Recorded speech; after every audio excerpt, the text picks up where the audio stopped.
ശ്രീഹരയേ നമ. നമസ്കാരം. ശ്രീമദ് ഭാഗവതം അഷ്ടമസ്കന്ധം ആരംഭിച്ചു. പരീക്ഷിത് മഹാരാജാവിൻ്റെ ഒരു ചോദ്യത്തോടു കൂടിയിട്ടാണ് ഈ അഷ്ടമസ്കന്ധത്തിലെ 1-ാം അധ്യായം പൂർത്തിയായത്. ബാദരായണ ഏതത്തെ ശ്രോതുമിച്ഛാമഹേ വയം ഹരിരി യഥാ ഗജപതിം ഗ്രാഹഗ്രസ്തമോമുചൽ. ഗ്രാഹഗ്രസ്തനായ ഗജേന്ദ്രനെ, മുതലയുടെ പിടിയിൽപ്പെട്ട് ഉഴലുന്നതായ ഒരു ആന, ആ ആനയെ, ഗജേന്ദ്രനെ ശ്രീഹരി മോചിപ്പിച്ചുവല്ലോ, ആ ഭഗവാൻ മോചിപ്പിച്ചുവല്ലോ. ആ ചരിത്രം കേൾക്കാൻ ആഗ്രഹമുണ്ട്. ഭഗവത് കഥകൾ, ഉത്തമ ശ്ലോകനായിട്ടുള്ള ശ്രീഹരിയെ കീർത്തിക്കുന്ന കഥകളൊക്കെ പുണ്യപ്രദമാണ്, ധന്യപ്രദമാണ്, സ്വസ്തിയനമാണ്. ഇങ്ങനെ പ്രായോപവിഷ്ടനായിട്ടുള്ള പരീക്ഷിത്ത്, ഗംഗാതീരത്ത് അദ്ദേഹം നിരാഹാര വ്രതം, ജലപാനം പോലും ചെയ്യില്ല എന്ന വ്രതത്തെ സ്വീകരിച്ചുകൊണ്ടാണ് കഥകളെ കേൾക്കുന്നത്. അങ്ങനെ പ്രായോപവിഷ്ടനായിട്ടുള്ള ആ പരീക്ഷിത്തിന്റെ ചോദ്യം കേട്ടിട്ടാണ് ശ്രീ ശുക ബ്രഹ്മർഷി അദ്ദേഹത്തിനെ അഭിനന്ദിച്ചുകൊണ്ട് പറയാൻ ആരംഭിച്ചു. ആസീത് ഗിരിവരോരാജം ത്രികൂട ഇതി വിശ്രുത ക്ഷീരോദേന ആവൃത ശ്രീമാൻ യോജനായുധമുച്ഛ്രിത. പാലാഴി, പാൽസമുദ്രം കൊണ്ട് ചുറ്റപ്പെട്ടതായ 10,000 യോജന ഉയരമുള്ള ത്രികൂടം എന്ന ഒരു പർവ്വതം. അതിന് ചുറ്റളവ് തന്നെ പറഞ്ഞു ഇത്രയധികമാണ്. അതിൽ 3 കൊടുമുടികളുണ്ട് എന്നാണ്. ഒന്നിൻ്റെ നിറം ഇരുമ്പിൻ്റെ നിറമാണ്, മറ്റൊന്ന് വെള്ളിയുടെ നിറം, ഒന്ന് സ്വർണ്ണ നിറം. അങ്ങനെ 3 കൊടുമുടികളുണ്ട് ഈ ത്രികൂടത്തിൽ.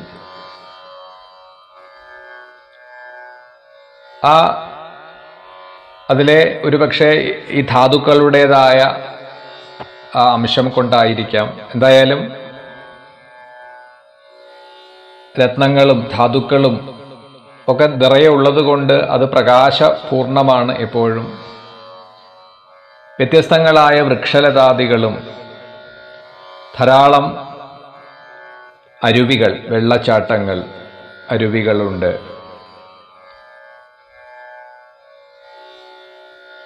എല്ലാ തരത്തിലും സമ്പൽ സമൃദ്ധമായ, അല്ലെങ്കിൽ മൃഗങ്ങൾക്കൊക്കെ, പക്ഷിമൃഗാദികൾക്ക് യഥേഷ്ടം ജീവിക്കുവാൻ ആവശ്യമായതൊക്കെ അവിടെ ഉണ്ട്.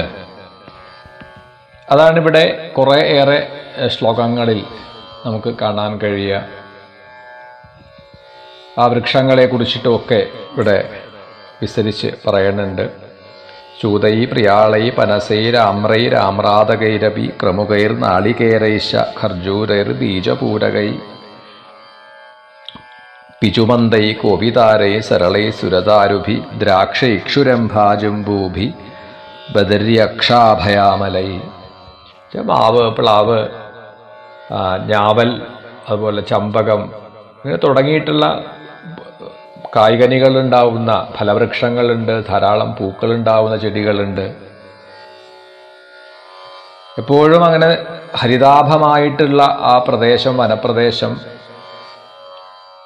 സിദ്ധന്മാർ, ഗന്ധർവന്മാർ, വിദ്യാധരന്മാർ, കിന്നരന്മാർ, അപ്സരസ്സുകൾ, ഇവരൊക്കെ ധാരാളം എപ്പോഴും വന്ന് വിഹരിക്കുന്നതായ ഇടമാണ്.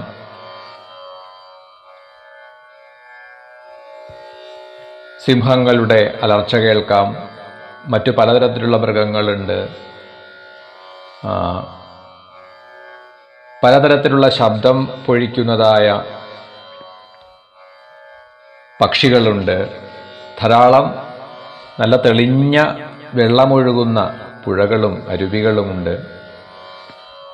ആ അരുവികളുടെയൊക്കെ തീരത്ത്, നദീതീരങ്ങളിലെയൊക്കെ മണല് രത്നം പോലെയാണ്.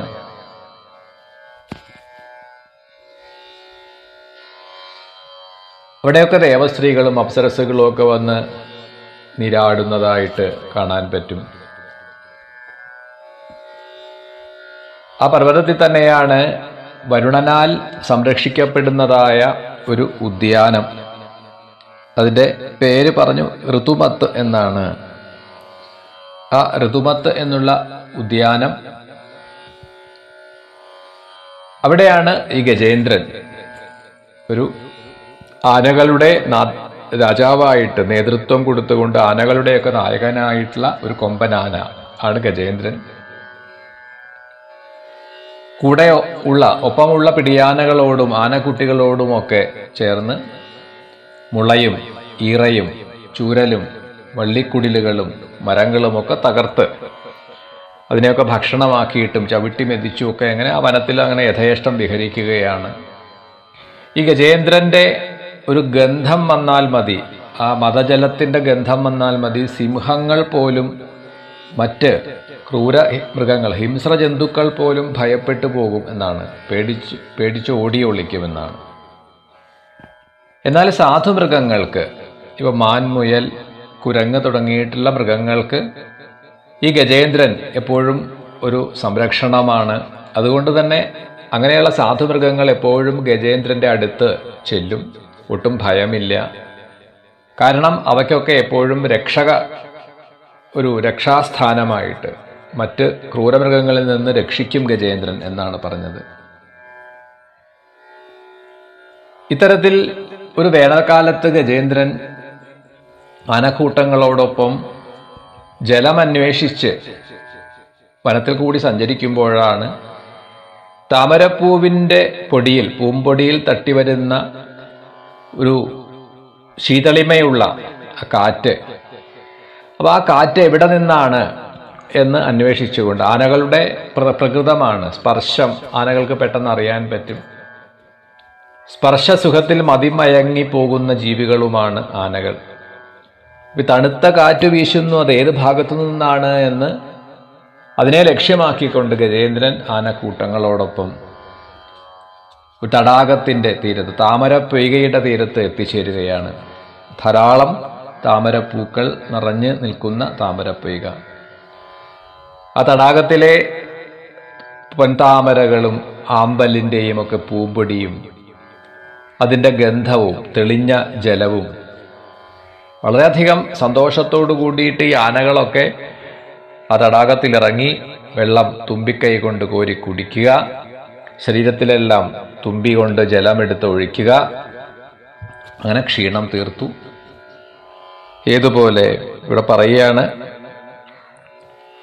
സരോനിലം പങ്കജരേണുരൂഷിതം ജിഘ്രൻ വിദൂരാൻ മദവിഹ്വലേക്ഷണ വൃതസ്വയൂഥേന തൃഷാർദിതേന തൽ സരോവരാഭ്യാശമധാഗമദ്രുതം വിഗാഹ്യ തസ്മിന്നമൃതാംബു നിർമ്മലം ഹേമാരബിന്ദോൽപലരേണുവാസിതം പപൗ നികാമം നിജപുഷ്കരോദ്ധൃതം ആത്മാനമദ്ഭി സ്നപയൻ ഗതക്ലമ സപുഷ്കരേണ ഉദ്ധൃത ശീകരാംബുഭി നിപായയൻ സംസ്നപയൻ യഥാഗൃഹി, ഗൃഹസ്ഥനെ പോലെ എന്ന് ഉദാഹരിക്കുകയാണ്.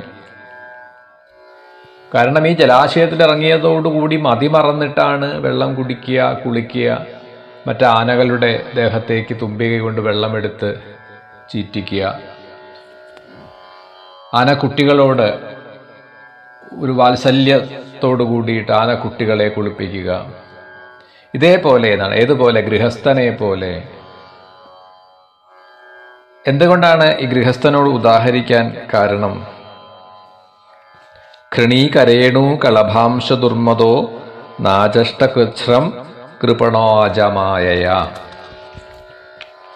ഈശ്വരദത്തമായ അല്ലെങ്കിൽ ഈശ്വരനിശ്ചയമനുസരിച്ച് ദൈവചോദിതമായ ഒന്ന് തന്നെ ബാധിക്കാൻ കാത്തിരിക്കുന്ന ഒരാപത്ത്, അത് ഈ മായാബാധയേറ്റ് മായയിൽ മുഴുകിക്കൊണ്ട് ഇരിക്കുന്ന ആ ഗജേന്ദ്രൻ അറിയാൻ കഴിഞ്ഞില്ല എന്നാണ്. അങ്ങനെയാണ് തടാകത്തിൽ ഇറങ്ങി നിൽക്കുന്ന ഗജേന്ദ്രന്റെ പിൻകാലിൽ ഒരു മുതല പിടികൂടി. ആ മുതലയുടെ പിടിയിൽപ്പെട്ടതോടുകൂടി അതിൽ നിന്ന് കരകയറാൻ, ആ മുതലയുടെ പിടി വിടുവിക്കാൻ വേണ്ടിയിട്ട് കഴിയുന്നത്ര പരിശ്രമിച്ചു നോക്കി. മറ്റാനകളൊക്കെ ഗജേന്ദ്രന് ഉണ്ടായ ആപത്തിനെ അറിഞ്ഞിട്ട് മറ്റാനകളൊക്കെ പരിശ്രമിച്ചു, ഗജേന്ദ്രനെ കരയ്ക്ക് കയറ്റാൻ ശ്രമിച്ചു. ഇപ്രകാരം ഈ ആനയും മുതലയും തമ്മിലുള്ള, മുതല താഴേക്ക് പിടിച്ച് കടിച്ചു വലിക്കുമ്പോൾ ഈ ഗജേന്ദ്രൻ കരയിലേക്ക് കയറാൻ ശ്രമിക്കുകയാണ്. അതങ്ങനെ ദീർഘകാലം നീണ്ടു നിന്നു എന്നാണ്. ഇവിടെ പറഞ്ഞു 1000 സംവത്സരം ആനയും മുതലയും തമ്മിൽ പോരാടി എന്ന് പറയുകയാണ്. എന്തായാലും ദീർഘകാലം എന്ന് അർത്ഥമെടുക്കാം. പക്ഷേ പ്രയോജനമൊന്നും ഉണ്ടായില്ല.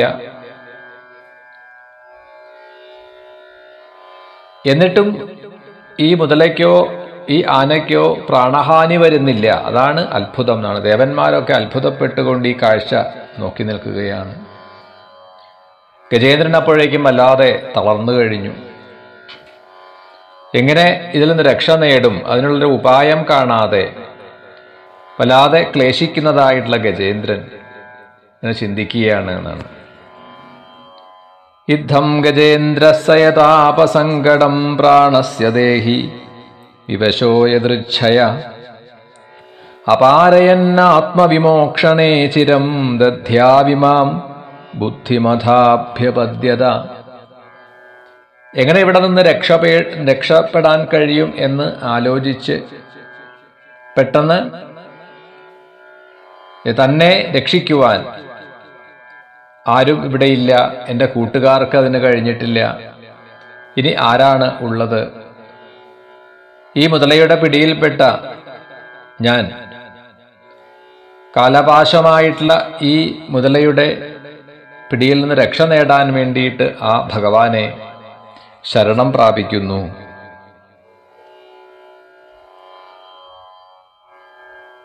യക്കശനേശോ ഗ്രാഹേണ പാശേന വിധാതുരാവൃതോപ്യഹം ജതം യാമി പരംപരായണം. യക്കശനേശോ ബലിനോന്തകോരകാൽ പ്രചണ്ഡവേകാത് അഭിധാവതോ ഭൃശം ഭീതം പ്രപന്നം പരിപാതി യദ്ഭയാൻ മൃത്യു പ്രധാവത്യരണം തമീമഹി. അതിവേഗം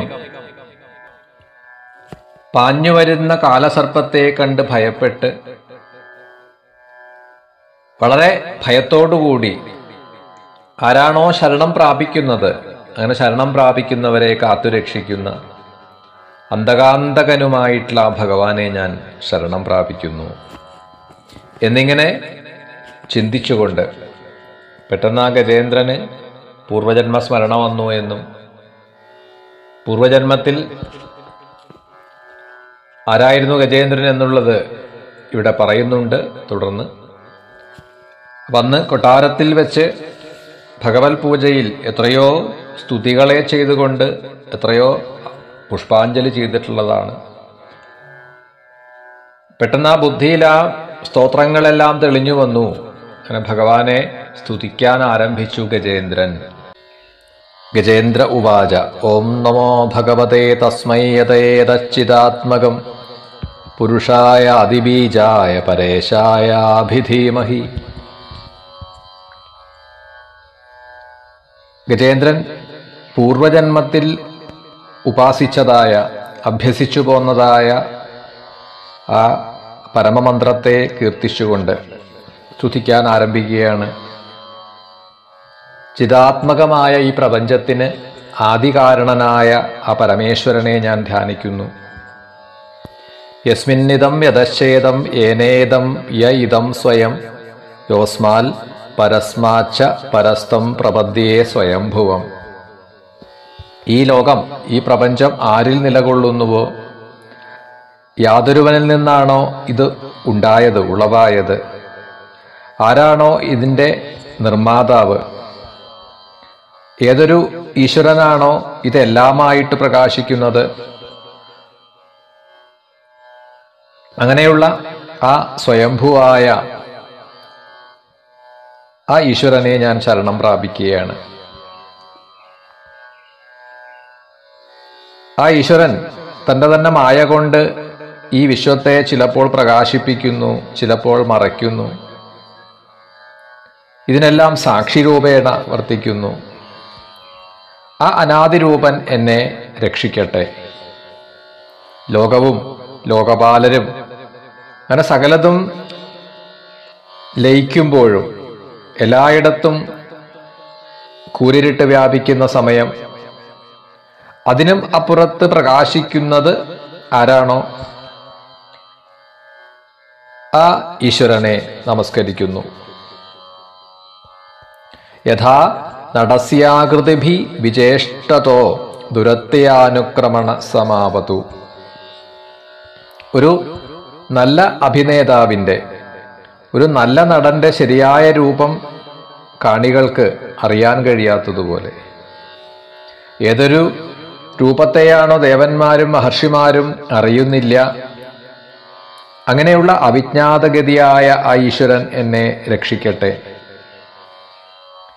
ഏതൊരു ഈശ്വരന്റെ പരമപദത്തെ പ്രാപിക്കുവാൻ വേണ്ടിയിട്ടാണോ നിസ്സംഗരായിട്ടുള്ള മഹർഷിമാർ, സർവഭൂത സുഹൃത്തുക്കളായിട്ടുള്ള മാമുനിമാർ അതികഠിനമായ വ്രതങ്ങളെ അനുഷ്ഠിക്കുന്നത്, ആ ഭഗവാൻ എനിക്ക് ശരണമായി തീരട്ടെ. ന വിദ്യതേ യസ്യ ജന്മ കർമ്മവാ ന നാമരൂപേ ഗുണദോഷ ഏവ വാ തഥാപി ലോകാപ്യ സംഭവായ യസ്വമായയാ തന്യലുകാലമച്ഛതി. ജന്മം, കർമ്മം, നാമം, രൂപം, ഗുണം ഇതൊന്നും ആ ഈശ്വരന് ഇല്ല. എന്നാലും ലോകത്തിനെ സൃഷ്ടിക്കണം, അതിനെ സംരക്ഷിക്കണം, സംഹരിക്കണം. ഈ സൃഷ്ടിസ്ഥിതി സംഹാരങ്ങൾക്കു വേണ്ടി ആ ഈശ്വരൻ തൻ്റെ തന്നെ മായ കൊണ്ട് ജന്മകർമ്മങ്ങളെ സ്വീകരിക്കുന്നു, അവതാര രൂപങ്ങളെ സ്വീകരിക്കുന്നു. അരൂപനാണ് എങ്കിലും അനേക രൂപങ്ങളെ സ്വീകരിക്കുന്ന അനന്തശക്തിമാനായിട്ടുള്ള ആ പരബ്രഹ്മത്തിനെ നമസ്കരിക്കുന്നു. അവിടുന്ന് സ്വയം പ്രകാശ രൂപനാണ്. തസ്മൈ നമ പരേശായ ബ്രഹ്മണേ അനന്തശക്തയെ അരൂപായോരു രൂപായ നമ ആശ്ചര്യകർമ്മണേ നമ ആത്മപ്രദീപായ സാക്ഷിണേ പരമാത്മനെ. സർവസാക്ഷിയാണ്, അവാങ്മനസഗോചരനാണ്. അങ്ങനെയുള്ള പരമാത്മാവിനെ നമസ്കരിക്കുന്നു. ജ്ഞാനികൾക്ക് സാത്വികമായ സത്വഗുണപ്രധാനമായ സന്യാസം കൊണ്ട് പ്രാപ്യനാണ്. ആ ഭഗവാൻ കൈവല്യദായകനാണ്, ജ്ഞാനാനന്ദ സ്വരൂപനാണ്. അങ്ങനെയുള്ള ആ ഈശ്വരനായി കൊണ്ട് നമസ്കാരം. രാഗദ്വേഷങ്ങൾ ഇല്ല,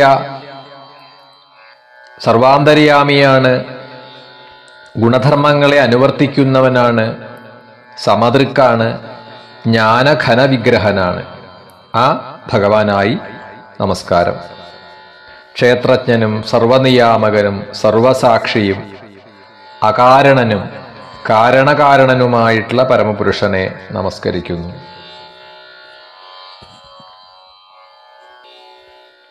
നമോ നമസ്തേ അഖിലകാരണായ നിഷ്കാരണായ അദ്ഭുതകാരണായ. അകാരണനും കാരണകാരണനുമായിട്ടുള്ള ഭഗവാനെ നമസ്കരിക്കുന്നു. അഖിലകാരണനും നിഷ്കാരണനും അദ്ഭുതകാരണനും സർവാഗമ ലക്ഷ്യഭൂതനും മോക്ഷസ്വരൂപനുമെല്ലാമായ ആ ഭഗവാനെ വീണ്ടും വീണ്ടും നമസ്കരിക്കുന്നു. എന്നെപ്പോലെയുള്ള അജ്ഞന്മാർ, അല്ലയോ ഭഗവാനെ, ആ അങ്ങയെ ശരണമടഞ്ഞ എന്നെപ്പോലെയുള്ളവർക്ക് മോചനം നൽകുന്നവനാണ്, നിത്യമുക്തനാണ്, കൃപാനിധിയാണ്,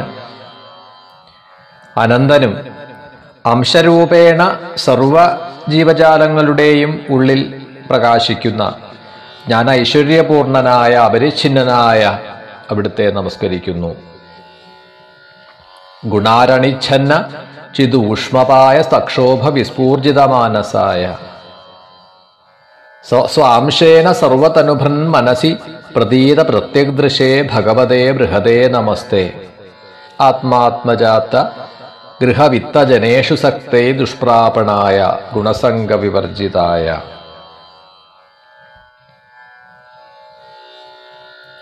ആസക്തന്മാരായിട്ടുള്ളവർ, ദേഹാപത്യ കളത്രാദികളിൽ ആസക്തന്മാരായിട്ടുള്ളവർ, അവർക്ക് അപ്രാപ്യനാണ് ഈശ്വരൻ. ഗുണകാര്യങ്ങളിൽ അസക്തനാണ്. എന്നാൽ ഗുണാസക്തി ഇല്ലാത്തവരുടെ ഹൃദയത്തിൽ ഭക്തിപുരസരം ധ്യാനിക്കപ്പെടുന്നവനാണ് ഈശ്വരൻ. ജ്ഞാനസ്വരൂപനാണ്. അങ്ങനെയുള്ള സർവേശ്വരനായിട്ട് നമസ്കാരം. ധർമാർത്ഥകാമ മോക്ഷങ്ങൾക്കു വേണ്ടി ഭജിക്കുന്നവർക്ക് അവർക്ക് ഇഷ്ടമുള്ളവയെ മാത്രമല്ല നിത്യമായ അനുഗ്രഹത്തെയും നൽകുന്ന അപാര കരുണാസ്വരൂപനായിക്കൊണ്ട് നമസ്കാരം. ഭഗവാനെ ശരണം പ്രാപിച്ച ഭക്തന്മാർ, ഏകാന്ത ഭക്തന്മാർ, അവർ യാതൊന്നും ആഗ്രഹിക്കുന്നില്ല. അവർ ആ ഭഗവാന്റെ അത്യത്ഭുതമായ സുമംഗളമായ അവതാര ലീലകളെ കീർത്തിച്ചുകൊണ്ട് ആനന്ദമഗ്നരായിട്ട് അങ്ങനെ ഇരിക്കുന്നു. അത്യത്ഭുതം തച്ചരിതം സുമംഗളം ഗായന്ത ആനന്ദ സമുദ്രമഗ്ന. അങ്ങനെ ഭഗവത് കീർത്തനങ്ങളെ ചെയ്തുകൊണ്ട് ആനന്ദ സമുദ്രത്തിൽ ആനന്ദമഗ്നരായി മുഴുകിയിരിക്കുന്നവരാണ് ഭക്തന്മാർ. സർവവ്യാപകനായ സർവോത്കൃഷ്ടനായ ഭക്തിഗമ്യനായ ആ ഭഗവാനെ നമസ്കരിക്കുന്നു. ബ്രഹ്മാദിദേവന്മാർ, വേദങ്ങൾ, ചരാചരാത്മകമായിട്ടുള്ള ലോകങ്ങൾ, നാമരൂപഭേദങ്ങൾ, ഇതൊക്കെ ആ ഈശ്വര അംശം കൊണ്ട് നിർമ്മിതങ്ങളായതാണ്. അതേതുപോലെയാണ് അഗ്നിയിൽ നിന്ന് അഗ്നികണങ്ങൾ, തീപ്പൊരികൾ പോലെ, സൂര്യനിൽ നിന്ന് രശ്മികൾ പോലെ, സദാ ഗുണപരിണാമ രൂപേണ ബുദ്ധി, മനസ്സ്, ഇന്ദ്രിയങ്ങൾ, ശരീരങ്ങൾ, ഇതൊക്കെ ആ ഈശ്വരനിൽ നിന്ന് പുറപ്പെടുന്നു. ആ ഈശ്വരനിൽ തന്നെ പോയി ലയിക്കുന്നു. ദേവനോ അസുരനോ നരനോ തിര്യക്കോ സ്ത്രീയോ പുരുഷനോ അങ്ങനെയുള്ള യാതൊരു ഭേദവും ഈശ്വരനില്ല. ഇതൊന്നുമല്ല ഈശ്വരൻ. ഗുണമോ കർമ്മമോ അല്ല, സത്തോ അസത്തോ അല്ല. നായം ഗുണ കർമ്മണ സന്നരാസൻ നിഷേധശേഷോ ജയതാദശേഷ സവൈ ന ദേവാസുരമർത്യ തിര്യങ് ന സ്ത്രീ ന ഷണ്ടോ ന പുമാൻ ന ജന്തു. എല്ലാം നിഷേധിച്ചു കഴിയുമ്പോൾ ശേഷിക്കുന്നവനാണ്, അശേഷനാണ് ആ ഭഗവാൻ. അങ്ങനെയുള്ള ഭഗവാൻ സർവോത്കൃഷ്ടേണ വർത്തിക്കട്ടെ. ജിജീവിഷേനാഹമിഹാമുയാ കിമന്തർബഹിശ്ചാവൃതേ ഭയോന്യ ഇച്ഛാമി കാലേന നയസ്യ വിപ്ലവത്തസ്യാത്മലോകാവരണസ്യ മോക്ഷം. ഈ ശരീരത്തിൽ നിന്ന്, ആനയുടെ ശരീരത്തിൽ നിന്ന് ഞാൻ മോചനം ആഗ്രഹിക്കുന്നില്ല. ആത്മാവിനെ ആവരണം ചെയ്യുന്ന അജ്ഞാനത്തിൽ നിന്നുള്ള മോചനമാണ് ഞാൻ ആഗ്രഹിക്കുന്നതും അപേക്ഷിക്കുന്നതും. വിശ്വരചയിതാവായ, വിശ്വസ്വരൂപനായ, വിശ്വാതീതനായിട്ടുള്ള ഭഗവാനെ, ആ പരബ്രഹ്മസ്വരൂപനെ ഞാൻ നമസ്കരിക്കുന്നു.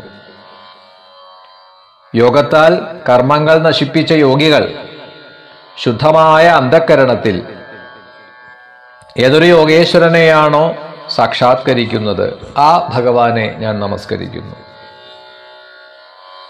അസഹ്യവേഗത്തോടുകൂടിയ ത്രിഗുണങ്ങളായും ശബ്ദാദി വിഷയങ്ങളായും അശുദ്ധ മനസ്സിന് അപ്രാപ്യനായും ഇരിക്കുന്ന ആ പ്രപന്ന പരിപാലകനെ വീണ്ടും വീണ്ടും നമസ്കരിക്കുന്നു. ഭഗവത്മായയിൽ മോഹിതരായിട്ട് ജനങ്ങൾ ആത്മസ്വരൂപത്തെ അറിയുന്നില്ല. അങ്ങനെയുള്ള അചിന്ത്യ മഹിമാശാലിയായ ആ ഭഗവാനെ ഞാൻ ശരണം പ്രാപിക്കുന്നു. നായം വേദസ്വമാത്മാനം ശക്ത്യാഹം ധിയാഹതം തം ദുരത്തിയ മാഹാത്മ്യം ഭഗവന്തമിതോസ്മ്യഹം. ഇങ്ങനെയെല്ലാം സ്തോത്രം ചെയ്യുമ്പോഴാണ് ആ ഗജേന്ദ്രന്റെ മുന്നിൽ ഭഗവാൻ ശ്രീഹരി ആവിർഭവിച്ചു. ഹരിരാവിരാസീൽ തത്രാഖിലാമരനയോ ഹരിരാവിരാസീൽ. ആ തടാകത്തിൽ മുതലയുടെ പിടിയിൽപ്പെട്ടു വലയുന്ന ഗജേന്ദ്രൻ കാണുകയാണ് ഗരുഡവാഹനത്തിൽ സുദർശനധാരിയായിട്ടിരിക്കുന്ന ആ ഭഗവാനെ, ശ്രീഹരിയെ. തന്റെ തുമ്പിക്കൈ കൊണ്ട് ഒരു താമരപ്പൂ പിഴുതെടുത്ത് അർച്ചിച്ചുകൊണ്ട് സ്വന്തസരസ്യരൂപലേന ഗൃഹീത ആർത്തോ ദൃഷ്ട്വാ ഗരുത്മതി ഹരിം ഖൗപാത്ത ചക്രം ഉക്ഷിപ്യസാംബുജകരം ഗിരമാഹ കൃശ്രാൻ നാരായണാഖില ഗുരോ ഭഗവൻ നമസ്തേ. ആ താമരപ്പൂ സമർപ്പിച്ചുകൊണ്ട് നാരായണാഖില ഗുരോ ഭഗവൻ നമസ്തേ എന്ന് കീർത്തിച്ച് വന്ദിക്കുന്ന ആ ഗജേന്ദ്രന്റെ, തൻ്റെ ഭക്തന്റെ ക്ലേശം കണ്ട് കരുണയോട് കൂടിയിട്ടാണ് ഭഗവാൻ ആ ഗജേന്ദ്രനെ തുമ്പിക്കൈയിൽ പിടിച്ച് വലിച്ചു കരയ്ക്ക് കയറ്റുകയും ഗജേന്ദ്രന്റെ പിൻകാലിൽ പിടിച്ചതായ മുതലയെ സുദർശനം കൊണ്ട് പിളർന്ന് ഗജേന്ദ്രനെ മോചിപ്പിച്ചു എന്ന് പറഞ്ഞുകൊണ്ട് ആ ഗജേന്ദ്ര മോക്ഷം കഥയിലെ ഗജേന്ദ്ര സ്തുതി എന്ന 3-ാം അധ്യായത്തെ ഇവിടെ സമർപ്പിക്കുന്നു. ശ്രീമദ് ഭാഗവതം അഷ്ടമസ്കന്ധം 4-ാം അധ്യായം ഗജേന്ദ്ര മോക്ഷം കഥ തുടരുകയാണ്. ഗജേന്ദ്രനെ ഭഗവാൻ മോചിപ്പിച്ചു. ഗജേന്ദ്രനെ പിടികൂടിയതായ ആ മുതലയെയും സുദർശന ചക്രം കൊണ്ട് പിളർന്ന് ശാപം മോക്ഷം നൽകി. ഈ അവസരത്തിൽ ദേവർഷി ഗന്ധർവന്മാർ സ്തുതിക്കുകയാണ്, പുഷ്പവൃഷ്ടി ചെയ്യുന്നു, ദേവദുന്ദുഭികൾ മുഴക്കാൻ തുടങ്ങി. ഗന്ധർവന്മാർ പാട്ടുപാടുകയും നൃത്തം ചെയ്യുകയും ഒക്കെയാണ്. സിദ്ധന്മാരും ചാരണന്മാരും എല്ലാം ഭഗവാനെ സ്തുതിക്കുന്നു. അപ്പോൾ ഇവിടെ ആരായിരുന്നു ഈ ശാപഗ്രസ്തനായിട്ടുള്ള മുതല? ഹുഹു എന്ന ഗന്ധർവൻ ദേവലൻ എന്ന ഋഷിയുടെ ശാപം മൂലമാണ് മുതലയായി തീർന്നത്. ഈ ദേവല മഹർഷി നദിയിൽ സ്നാനം ചെയ്യാൻ വേണ്ടി ഇറങ്ങവേ ഈ ഗന്ധർവൻ ജലത്തിനടിയിൽ കൂടി ചെന്ന് ഋഷിയുടെ കാലിൽ പിടികൂടുകയും പെട്ടെന്ന് ഭയപ്പെട്ടുപോയ ദേവല മഹർഷി ഏതോ ഒരു ജലജീവി ജലജന്തുവാണ് എന്ന് കരുതിയെങ്കിലും അദ്ദേഹത്തിന് മനസ്സിലായി ഇത് ജലജന്തുക്കളൊന്നും തന്നെയല്ല, ഒരു ഗന്ധർവന്റെ പ്രവൃത്തിയാണ്. അങ്ങനെ ഋഷി ശപിക്കുകയാണ്, നീ ഒരു മുതലയായി തീരട്ടെ. അങ്ങനെ ശാപഗ്രസ്തനായി തീർന്ന ആ ഗന്ധർവൻ കാത്തുകിടക്കുകയാണ് ശാപമോക്ഷത്തിനായി എന്നാണ്. അപ്പോൾ ഇവിടെ ഗജേന്ദ്രന്റെ പിൻകാലിൽ പിടികൂടിയ മുതലയ്ക്ക് ശാപമോക്ഷത്തിനുള്ള സമയമായി. ആ ഭഗവാന്റെ സുദർശന ചക്രമേറ്റ് ആ മുതലയുടെ ശരീരം പിളർന്നതോടുകൂടിയിട്ട് ആ ഗന്ധർവൻ പൂർവരൂപത്തിൽ ആശ്ചര്യകരമായിട്ടുള്ള ഗന്ധർവ ശരീരത്തെ ധരിച്ചുകൊണ്ട് ഭഗവാനെ സ്തുതിച്ച് പ്രദക്ഷിണം ചെയ്ത് നമസ്കരിച്ചുകൊണ്ട് അവിടുന്ന് മടങ്ങി. ഭഗവത് കരസ്പർശത്താൽ അജ്ഞാനം നീങ്ങി അജ്ഞാനബന്ധനത്തിൽ നിന്ന് മുക്തനായ ഗജേന്ദ്രനും ചതുർഭുജ ആകാരനായി പീതാംബരധാരിയായി ആണ്. ഗജേന്ദ്രോ ഭഗവത് സ്പർശാത് വിമുക്തോ അജ്ഞാനബന്ധനാൽ പ്രാപ്തോ ഭഗവതോ രൂപം പീതവാസ ചതുർഭുജ. സാരൂപ്യ മുക്തിയെ പ്രാപിച്ചു ഗജേന്ദ്രൻ. അദ്ദേഹം പൂർവജന്മത്തിൽ ഒരു രാജാവായിരുന്നു എന്ന് പറയുകയാണ്. ഇന്ദ്രദ്യുമ്നൈതി ഖ്യാതോ വിഷ്ണുവൃതപരായണ സവൈ പൂർവമഭൂത് രാജ പാണ്ഡ്യോ ദ്രവിഡ സത്തമ. പാണ്ഡ്യ രാജാവായിട്ടുള്ള ഇന്ദ്രദ്യുമ്നൻ ആയിരുന്നു. ഒരിക്കൽ മൗനവ്രതത്തോടുകൂടി മലയപർവ്വതത്തിൽ തന്റെ ആശ്രമത്തിൽ ഹരിഭജനം ചെയ്തുകൊണ്ടിരിക്കവേ യാദൃച്ഛികമായിട്ട് അഗസ്ത്യ മഹർഷി ശിഷ്യന്മാരോട് കൂടിയിട്ട് അവിടെ എത്തിച്ചേർന്നു. എന്നാൽ ഈ ഇന്ദ്രദ്യുമ്നനാവട്ടെ അതിഥി സൽക്കാരങ്ങളൊന്നും ചെയ്യാതെ ഏകാന്തത്തിൽ മൗനവം പൂണ്ട് ഇരിക്കുന്നത് കണ്ട് അഗസ്ത്യന് കോപം വന്നു എന്നാണ്. മനഃസംസ്കാരം ലഭിക്കാത്തവനും വിപ്രനിന്ദകനും ഋഷിനിന്ദകനും ആനയെപ്പോലെ സ്തബ്ധബുദ്ധിയുമായ ഇവൻ ആനയായി തീരട്ടെ. യദൃച്ഛയാതത്ര മഹായശാമുനി തം വീക്ഷ്യ തൂഷ്ണീം അകൃതാർഹണാധികം രഹസ്യുപാസീനം ഋഷിശ്ചുകോപഃ തസ്മാ ഇമം ശാപമതാദസാധുരയം ദുരാത്മാകൃതബുദ്ധിരദ്യ വിപ്രാവമന്ദാവിശദാം തമോന്ധം യഥാഗജ സ്തബ്ധമതിസ്സ ഏവ.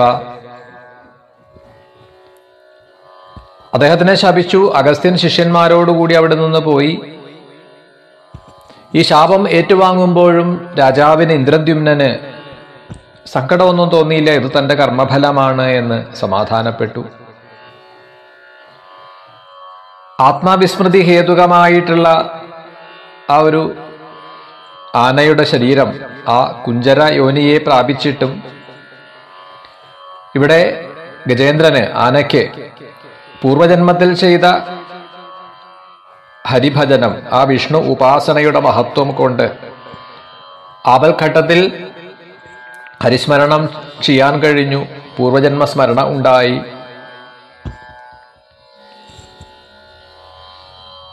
ആ ഭഗവത് അനുഗ്രഹം കൊണ്ട് ഇവിടെ തന്റെ ഭൃത്യനായ ഭക്തനായ ഗജേന്ദ്രനെ മോചിപ്പിച്ച് സാരൂപ്യം നൽകി. അവിടുന്ന് ഭഗവാൻ വൈകുണ്ഠത്തിലേക്ക് മടങ്ങുകയാണ്.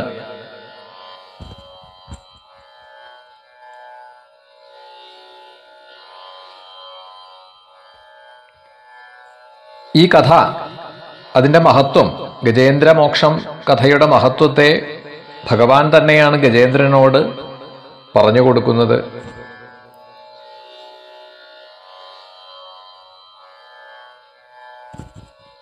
പ്രാതകാലത്തിൽ ഉദ്ധായ അപരരാത്രാന്തേ പ്രയതാ സുസമാഹിത സ്മരന്തി മമരൂപാണി മുച്യതേ ഹ്യേനസോഖിലാൽ.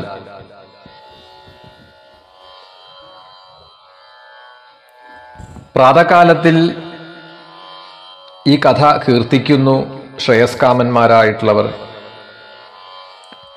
ആരാണോ